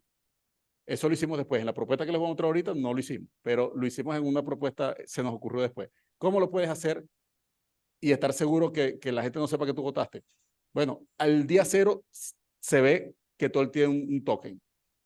Cuando la autoridad electoral aprieta un botón, todos esos votos van a una billetera de cada votante. ¿Sí? Pero luego no puedes trazar si alguien pagó o no pagó desde su billetera. Perfecto. No puedes saber si votó o no votó. Pero la persona, una vez que gasta su token, no lo puede volver a gastar, porque ella lo está sacando de su billetera, que está asociado criptográficamente a su cédula. Entonces, listo. Tú no puedes saber por quién votó. Lo que puedes saber es que a cada quien se le entregó un voto en blanco. Toma, para que lo uses. Pero si él lo gastó o no lo gastó, no lo puedes ver en esas billeteras. Entonces, hay esquemas para garantizar eso. La unicidad, bueno, cada votante tiene una sola moneda y no puede usarse dos veces. Las monedas no usadas pueden rastrearse para auditar que la cantidad sea constante. Entonces, tú puedes saber, mira, se usaron, son 1000 votos, van 300, aquí quedan 700, van 500, aquí quedan 500, van 900, aquí quedan 100. Eso es muy fácil de verificar. Y la cantidad de monedas generadas es limitada. Y las restricciones del reglamento de esas elecciones, listo, aquí están, se hicieron ese día, no se corre más ese programa. ¿Qué puede pasar en el futuro? Una cosa que dijo Roberto, yo no puedo prohibir que la autoridad electoral genere nuevos votos. No puedo prohibirlo. Es decir, lo puedo prohibir en la letra, pero el tipo lo podría hacer si él quisiera, pero va a quedar registrado. Cuando las elecciones de Evo Morales, donde ganó Evo Morales y se armó todo lo que se armó, y finalmente el señor Evo tuvo que salir de la presidencia, renunciar, porque tal, lo que se descubrió es que el sistema electoral tenía un servidor alterno. Entonces estaba el servidor oficial y en un servidor alterno que no habían registrado ni habían auditado nunca, estaban procesando información electoral ese día. Entonces aquí no podrías hacer eso. ¿Por qué? Porque cualquier cosita que hicieras que modificara las wallets de los votantes va a quedar registrada. Repito, no es que no lo puedas hacer. O sea, si tú quieres hacer la trampa, tratas de hacerla. Pero aquí todo trazado. Y además, todo trazado y quién lo hizo. Y además, si es un contrato inteligente, el contrato inteligente está asociado a cuentas que solo pueden usar estas 3 personas que son la comisión electoral. Entonces, son cosas que la tecnología nos permite avanzar. Los votantes y los votos quedan registrados en forma permanente, ya están en la blockchain, ya están listos. Estaban cuando me los dieron, estaban cuando me lo pusieron en mi wallet, está cuando yo lo transferí, si es que lo transferí. ¿Ok? Y están en la wallet del ganador. Entonces el ganador es como una compra, el ganador es el que tuvo, le pasaron más monedas. Se puede auditar todos los elementos de datos y el sistema es tolerante a fallas. ¿Por qué es tolerante a fallas? Bueno, porque no tienes un solo servidor haciendo eso. Tú lo estás corriendo sobre la plataforma, nosotros estamos proponiendo aquí Ethereum, pero para efectos de un trabajo de grado lo hicimos sobre la blockchain de NEM, que es una moneda japonesa. En un contexto real, el padrón electoral quedaría grabado en la cadena de bloques a una fecha determinada. Ya este es el padrón a hoy, ya se acabó, ya se acabaron las impugnaciones, estos son los que pueden votar y estos son los candidatos. Y ni se meten más candidatos ni se meten más electores. Solo votantes que tengan un monedero registrado a la fecha podrán recibir su token para votar y el proceso de creación de monederos es previo y debe respetar la legislación respectiva. ¿Okay? Importante esto que colocamos ahí. ¿Cuál es la legislación respectiva? No es la de un ente regulador ni es la del CNE, es la del colectivo. Nosotros estamos intentando hacer una cosa genérica para los clubes sociales, para que los clubes puedan hacer sus elecciones en un sistema basado en estas cosas. ¿Hay otras alternativas? Sí. ¿Basadas en base de datos? Sí, sí. Hay empresas que venden el servicio. Nosotros en la última análisis para el sistema electoral del UCB analizamos un montón de empresas que hacen elecciones electrónicas y es cada vez más común además. Sí, pero la gente tiene que tener confianza que cuando votó el voto se contó y que nadie sabe por quién yo voté si es que yo no quiero que se sepa porque eso es configurable. Si no me importa que se sepa o en una asamblea las cosas son a mano alzada, no pasa nada, o sea, ahí no hay secreto del voto. Eso depende del tipo de elección. Bien. Lo interesante es que esta legislación es en realidad una legislación acordada, vamos a decirlo así. Puede ser la voluntad de las partes, nunca están libres, como quisiera Roberto, nunca están libres, pero sí, por lo menos, una autoridad aceptada. Entonces, en un club social hay una junta directiva que es una autoridad aceptada, lo que ellos digan, y ellos ponen las normas y nosotros vamos a las elecciones con esas normas. Un comité electoral, etcétera. Fácilmente se implementa el voto de manera remota, es muy sencillo, porque lo puedes hacer desde cualquier lado, es un voto electrónico. Se puede mezclar el voto remoto con el voto presencial. Esa es otra condición, porque esa la hicimos nosotros para el UCB. Entonces nos decían, y si la gente vota en su casa, ¿cómo hacemos? Bueno, usted no quiere que voten los que estén afuera. Entonces usted las máquinas donde se puede votar las pone en la universidad. Y las pone durante 3 días. Y nada más desde esa máquina se puede votar.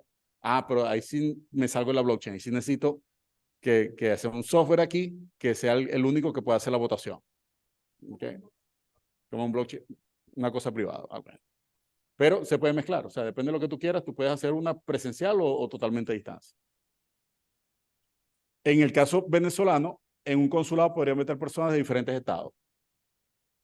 Entonces, yo estoy registrado en el Zulia, ahorita estoy en Estados Unidos. Yo voy al sitio donde puedo votar, donde me verifiquen, tal, y yo voto por el gobernador de mi estado, en una elección de gobernador, sin ningún problema, por ejemplo. Ejemplos puede haber muchos.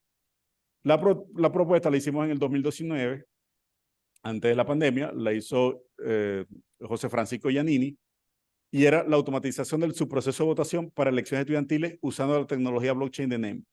Las elecciones estudiantiles fueron finalmente en el 21, ¿no fue? En el 21. Y bueno, no, se hicieron como tal papelito y el desorden y tuvieron que suspenderlas una semana porque no se habían impreso los papelitos. Y fíjense la vergüenza que pasó la UCB con lo que pasó en esta. O sea, no, porque tal, que no se imprimieron las boletas y las maquinitas, no, falso, no se mojó nada. Entonces, todo el desorden, porque bueno, son sistemas anticuados. Era mejor el del CNE, yo proponía el del CNE, pero nosotros propusimos este, antes. Hay que vencer muchas resistencias, pero de una cosa sí estábamos seguros, que no violaba ninguna ley.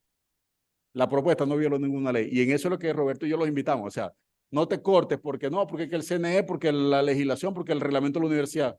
Esto está adecuado a los reglamentos universitarios. De hecho, lo hicimos adecuado al reglamento de elecciones estudiantiles. Y los jurados de la tesis decían, pero sí se puede hacer. Sí se puede hacer. Nosotros lo implementamos, sí se puede hacer. El asunto es que la gente quiera dar el paso. Y atreverse a hacerlo en esas condiciones nuevas, innovadoras, con todas las garantías. Pero no viola ninguna parte del reglamento. Resulta que sí había una parte del reglamento que no estábamos contando, que fue una de las cosas para las elecciones de rector ahora. En una parte del reglamento dice, al final del proceso se tienen que contar las boletas.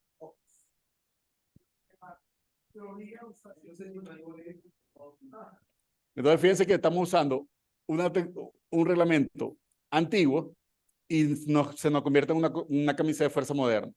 ¿Que le podemos buscar la vuelta? Sí, porque nosotros decimos, bueno, la boleta es una boleta electrónica y fue contada automáticamente. Sí, pero bueno, enfréntate a los abogados, pues, ahí te los dejo. O sea, es verdad complicado. Bueno, lo voy a pasar muy rápido porque no es la idea tampoco. Se generan las listas, se hace la votación de escrutinio. Instantáneo. Instantáneo. Instantáneo. Pero una cosa es el tiempo de respuesta y otra cosa es el tiempo de publicación, que son dos cosas distintas. En el caso de las elecciones nacionales, a través de la plataforma del CNE, una vez que usted termine de votar y cierran la mesa y le imprimen el acta, cosa que puede ser a las 7 de la noche, 7:30. No, no, no, señor. No, señor. Eso es falso. Cuando cierra la mesa, imprime el acta y eso se transmitió y eso se contó. De eso se contó. ¿Por qué tardan en dar el resultado?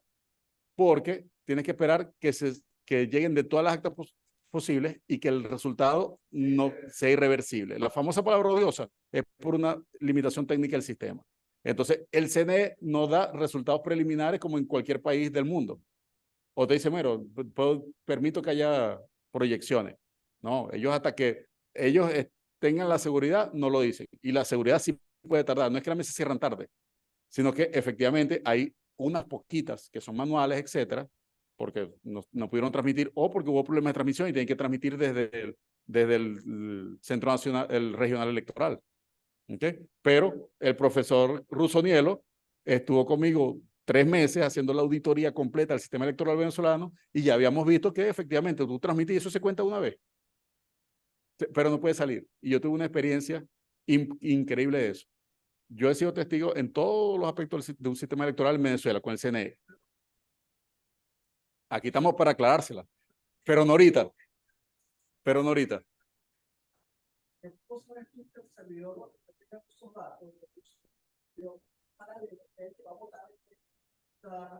No, porque hicimos toda la auditoría del sistema, revisamos la infraestructura, revisamos el software, ya lo hemos visto. Yo he sido auditor de eso por décadas. Pero bueno,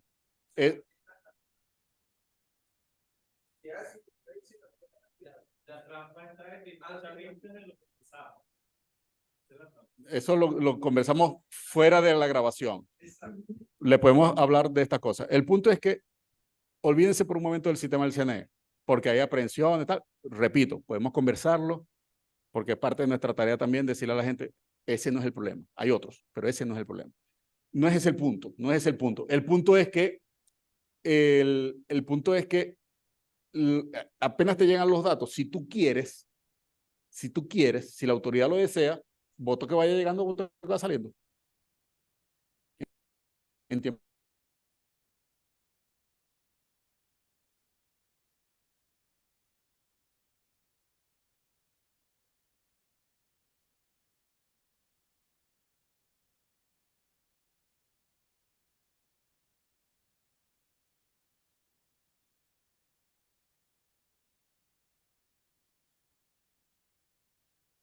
De chequear unas cosas. Tú puedes ver las transacciones, pero no puedes ver la cuenta final, por ejemplo. Si quisiera. En esta propuesta no. En esta propuesta es transparente. Voto emitido, voto que llega. De una vez. Ojo, socialmente eso tiene otras implicaciones.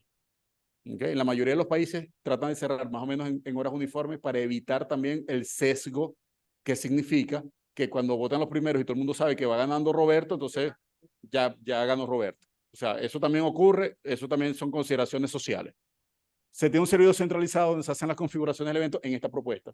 El servidor es para configurar todo y después tirarlo a la blockchain. Por cada elección y cargo se crea una billetera con una clave y la autoridad ejecuta un script que pone las billeteras de candidatos en cero y genera los tokens. Un contrato inteligente hecho en Solidity.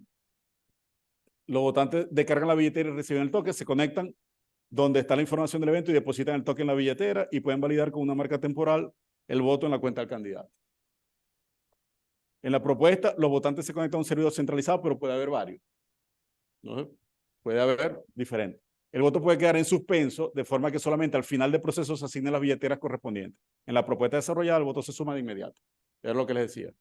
¿Okay? Pero también lo podemos configurar que quede en suspenso. O sea, yo voté por Roberto, eso queda con una codificación encriptada en un sitio. Y Antonio votó por Jan, eso queda en el mismo sitio. Nadie sabe por quién votó cada quien, pero en el sistema, de manera criptográfica, cuando siga, ok, ahora sí cuenta, esta se cuenta para allá y esta se cuenta para allá. Si quieres lo puedes por tiempo, pero me pregunta que si eso es pasado un tiempo. Pues lo puedes definir por el tiempo, pero lo puedes definir con una condición de startup. Es decir, que en algún momento, cuando ya haya un porcentaje de votos, alguien diga, ahora sí, ¡pac! Y lo desbloqueas. ¿Okay? O sea, son condiciones.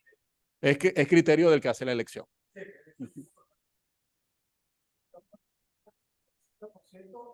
Exactamente, eso lo que preguntan aquí es que eso se puede hacer vía el contrato inteligente. Si lo quieres por un porcentaje, si lo quieres por un número de votos, que no es igual a porcentaje, si lo quieres por una hora determinada, mira, a las 10 de la noche, saca lo que tengas. También, es decir, esas son consideraciones que se hacen en el contrato inteligente. ¿Okay? En la propuesta que nosotros hicimos en ese momento, el voto se sumaba de inmediato. Y la implementamos en la blockchain de NEM. Hay varias consideraciones interesantes. Hay una mezcla entre servidor centralizado y servidor descentralizado. La disminución de los costos operativos es bien importante. La auditabilidad de los datos, por favor, súper importante. La comodidad para los votantes y la inmediatez de los resultados. O sea, Puedes votar de casa. Fíjense que después que hicimos eso, cuando hicimos la propuesta para el UCB, empezaron otros problemas. Y por eso es este tipo de propuestas tienen que ser estudiadas con mucho cuidado. No todo lo que brilla es oro. Si nosotros, imagínense que esta propuesta fuera para el país y entonces todo el mundo dijera feliz, vota el de afuera, vota todo el mundo. Pero imagínense ahora que usted tiene el poder sobre el votante. Por ejemplo, un cuartel, porque los militares votan. Entonces usted para a todos los soldados y dice, uno por uno va pasando por aquí y vota delante de mí con su teléfono. ¿Cómo evita usted eso? Hay mucho más controles. A mí me consta que cuando se votan los cuarteles, tú tienes ¿cómo se llama? Los testigos de la oposición ahí y se han armado tremendas golpizas, tremendas peleas, porque a veces quieren abusar de esa autoridad. Dicen, no, no importa que usted le dijo por quién y si no, 20 lagartijas, no importa. Pero el tipo vota ya, cerrado. Y tuvimos el caso que dentro de Fuerte Tiuna, en las últimas elecciones de diputados, antes de las del 2021, en las del 2016, ganó un candidato de la oposición y ganó aplastantemente. Y eso generó todo un revuelo porque ahí eran puros soldados. Pero imagínese si usted tuviera el control y decía, va a votar con el teléfono. No es que usted me va a decir, mira, ya voté. No, me lo trae y yo lo veo. Entonces, las cosas nunca son tan sencillas. Pero el punto es que esto es para un ambiente social, digamos, controlado. Y en la medida que el ciudadano se acostumbre a eso, es la idea. Y entonces lo que proponía Roberto, imagínate un colegio donde los niños ya les están haciendo el ejercicio democrático de votar por algo. Bueno, pero que voten con el teléfono. Sí, que voten por el teléfono. Es un asunto cultural y además te acostumbras a que cuando en el sitio web dice, mira, ganó fulano con tanto y puedes auditar todo y dice, bueno, ganó. Yo no quiero que me recuenten nada, no puedo recontar los votos. No puedo. O sea, tengo que confiar en eso en la auditoría previa, pero después que se hizo, ¿cómo cuentas el voto? No puedes contar papelito. Es la que te estoy diciendo. Me dicen que muestre las desventajas.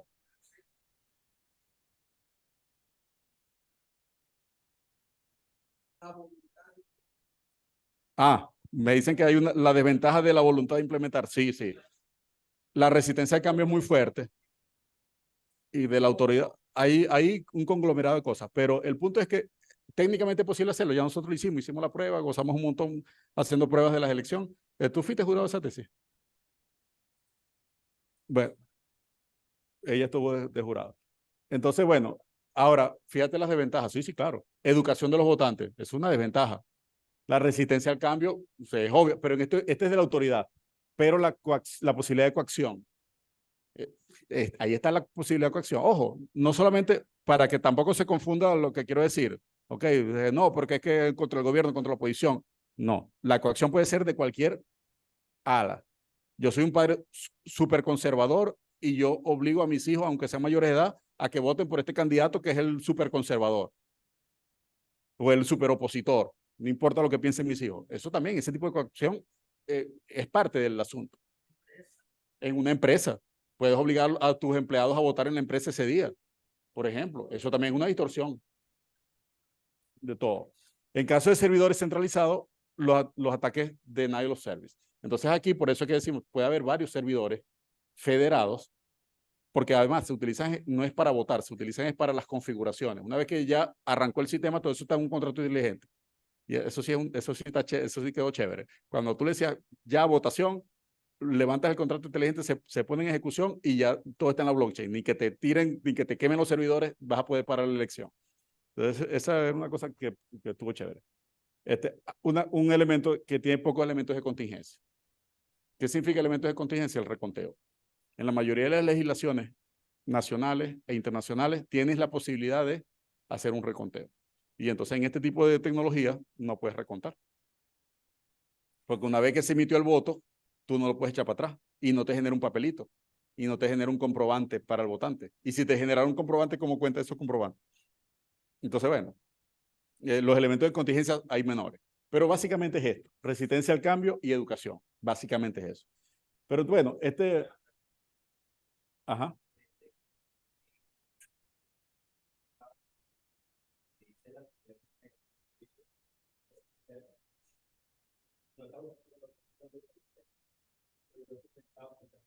Ajá, lo que pregunta Luis es cómo van a hacer una denegación de servicio en la blockchain y qué significa en este contexto el servidor centralizado. En general, requerimos el servidor centralizado para esto. Ya bajamos. Porque aquí está la blockchain, aquí está el name, pero hay unos servidores donde está la información que tiene que ser cargado allí. Sí, no, y después que la carguen, porque en la blockchain están las wallets, está un poco de información, pero es tú para hacer las ubicaciones y dar las listas de votantes y todo eso que no la tienes cargadas todas aquí. Hay información que está cargada aquí. Entonces, si este servidor te lo incendia, pues, o sea, por mucho que los votos estén aquí, tienes un pequeño elemento de problema ahí. Es lo mismo que nos pasa en las elecciones aquí, es lo mismo. ¿Okay? En las elecciones nacionales también ahí podría haber ese problema, pero tiene que ser un problema realmente mayor. No es una denegación de servicio sencilla, es un problema realmente mayor. Ocurrió un incendio catastrófico, un desastre natural, te podría dañar unas elecciones nacionales a pesar de todas las contingencias. Pero en este caso hay elementos que están almacenados en una base de datos SQL que si te las tiran aquí te afectan esto.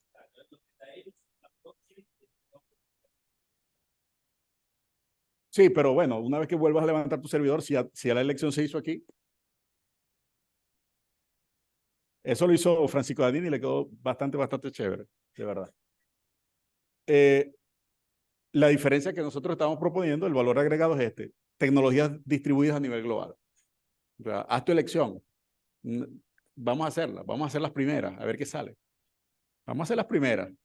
Y bueno, y ahí vamos ajustando tornillos y vamos viendo para que la gente se acostumbre a que esto es una tecnología que puede funcionar. Y cuando te digan, ay, ¿quién garantiza eso? Bueno, vamos a buscar los expertos que te hagan una auditoría de la blockchain y me digan si hubo alguna cosa rara en estas wallets en algún momento. O sea, ese es el tipo de educación que la gente puede ir adquiriendo. Nueva forma de interacción y gobernanza inéditas en términos humanos. Tú puedes usar este tipo de sistemas de elecciones que ya se usan, de hecho, no las inventamos nosotros, ya hay un montón de sistemas hechos así. Pero lo interesante es que esto lo puede usar para las DAO. Y en alguna de las propuestas que ya entregaron ustedes como tarea, hay temas de ese tipo. O sea, las DAO, ¿cómo hago una DAO para hacer tal cosa? Ah, bueno, ¿cómo garantizo la gobernanza distribuida? Si tengo que garantizar votaciones, porcentajes de participación, etcétera. Bueno, estos son esquemas que permiten ir para allá. Esto me parece más interesante que la simple tecnología. Es el hecho de cómo las nuevas generaciones se acostumbren a usar este tipo de tecnología y además tengan la confianza de que eso funciona. Pero no vas a llegar nunca a ese punto si no si no los educas en eso. Entonces, esto era una de las cosas que queríamos mostrarles. Esto es un negocio, técnicamente no, pero podría serlo. Tú podrías poner una empresa de votaciones electrónicas basada en blockchain. O sea, Smartmatic, una Smartmatic basada en blockchain, lo puede hacer. De hecho, para las elecciones, para las primarias de la oposición, el año pasado participamos en unos foros porque se estaban buscando ideas y una empresa americana propuso y ellos dicen basado en blockchain y te hacemos todo y tú botas el teléfono y todos los que están ahí están maravillados. Y le pregunté, ¿en cuál blockchain estás haciendo? No, una blockchain privada. Ah, ¿de quién? No, de la empresa, para garantizar la seguridad. Entonces, ¿qué blockchain es esa? ¿Cuál blockchain es esa? O sea, yo dije, pero hermano, ok, tú tienes 5 máquinas y en esas 5 máquinas tienes una blockchain, me parece muy bien. Pero para mí eso es una base de datos. Si yo no la puedo ver desde el exterior, si no la puedo entrar, no, bueno, por seguridad. Entonces, fuera de aquí, vale. O sea, eres un vendedor de humo. O sea, es un vendedor de humo. Esto no, esto está basado en la blockchain NEM, que tiene su navegador de bloques y puedes ver todo lo que hay ahí. Todo. Entonces, o sea, hay empresas, lo podrías montar en una cosa como esta, y a lo mejor no te metes ni siquiera en el problema político, empiezas asociaciones civiles, juntas directivas, perdón, es japonés. Pero bueno, es un tema cultural. Quiero mostrarle otras para no abusar, para que podamos salir a tomarnos algo, y lo estamos diciendo en serio, queremos tomarnos algo, porque hoy es el día final. ¿Qué hora es? La otra es más breve. Sí, sí. Los invitamos ahí a tomarnos uno.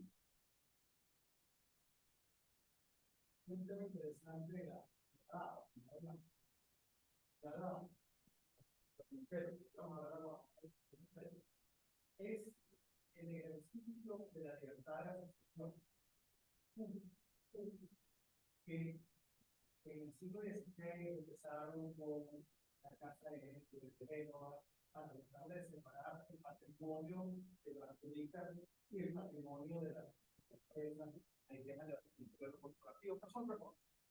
Esto es una nueva visión de la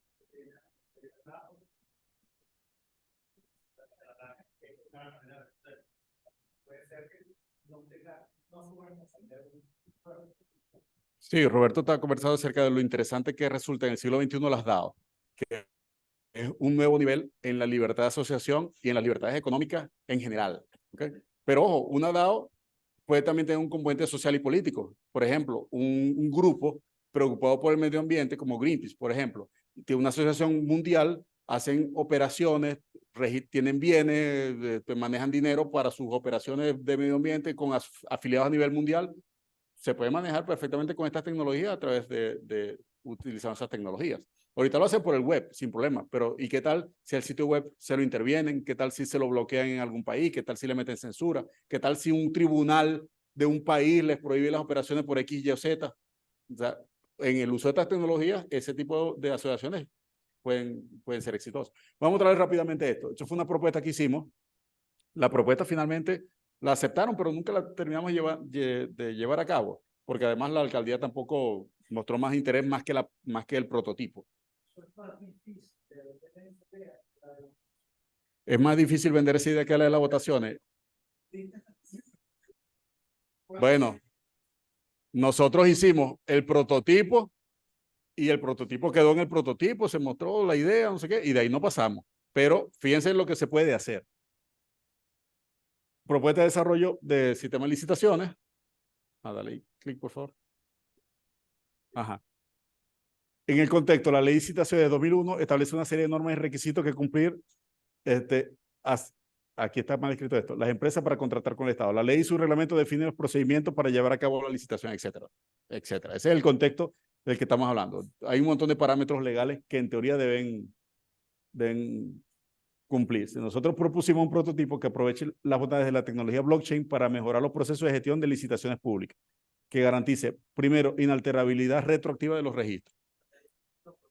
Pregunta. Buena pregunta. ¿Qué es una licitación pública? Usted tiene un presupuesto de 100 millones de dólares, una alcaldía que los recoge de los impuestos municipales, por ejemplo, o del situado constitucional. Tú tienes tu presupuesto. Tú vas a hacer a unas cloacas. Tienes que construir unas cloacas. Eso normalmente no lo hace la alcaldía. ¿Quién lo hace? Empresas contratistas que la alcaldía contrata. ¿Sí? Entonces hay empresas constructoras. ¿Va a construir una escuela? No lo hace directo la alcaldía. Lo hacen las constructoras. Entonces tú tienes que contratar a las empresas. La licitación es el proceso en el cual las empresas compiten por el contrato. ¿Ve? Esa es la licitación. Y la licitación pública es, bueno, yo voy a hacer una escuela aquí, yo voy a tirar un tendido eléctrico, yo voy a asfaltar las calles. Bueno, hay 7 empresas que lo hacen. Ojo, de las 7 empresas, 6 son de la misma persona y la otra es un nuevo que todavía no se ha terminado de integrar al equipo. Y normalmente ese pierde, la licitación la gana el otro y el otro lo contrata a ese, que es el que hace el trabajo. Eso lo hemos visto miles de veces.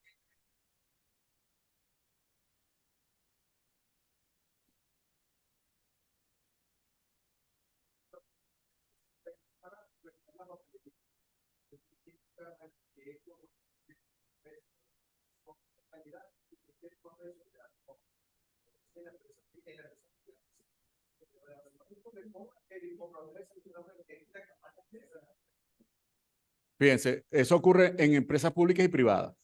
En las empresas privadas grandes también, por ejemplo, vamos a nombrar una pues, sin ninguna intención, digamos Polar. Polar tiene que comprar en algún momento, no sé, 2.000 computadoras. Alguien es el encargado de comprar esas computadoras. Entonces, él hace una licitación en este caso privada. Él dice, mire, proveedores, necesito 1.000 computadoras. Entonces, todos tipos van, mira, yo te ofrezco tanto, por tanto, las mías cuestan tanto, te doy tantas garantías. Y la empresa hace un análisis y decide a quién se las va a comprar. No es tan sencillo como parece. Tú no puedes escoger la más barata. No, este es mejor porque estas cuestan 500 y aquellas cuestan 1000. Sí, pero estas cuestan 500, no tienen repuestos, es una tecnología obsoleta, mientras que aquellas son más nuevas. O sea, tú tienes tus criterios, pero una vez que tú aplicas tus criterios, alguien gana la licitación. Y ojo, y no por ser empresas privadas hay menos corrupción. So, en las empresas privadas puede haber mucha más corrupción, porque el que le toca hacer la compra, entonces le dice al primo, mira, mete aquí y ganaste la licitación y se la estamos comprando a esta empresa y esa empresa al empleado de esta empresa, dije Polar, puedo decir cualquier empresa privada, aquí está lo tuyo por debajo de cuerda. O sea, la corrupción existe, pero ¿cómo tratas de mitigar la corrupción? Con una palabra clave que es la transparencia. Mientras más transparente, menos corrupto. ¿Okay? La corrupción existe.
Jóvenes, lamentablemente hubo un pequeño bajón de corriente en la sala y se perdieron estos últimos minutos, pero bueno, ya estamos saliendo.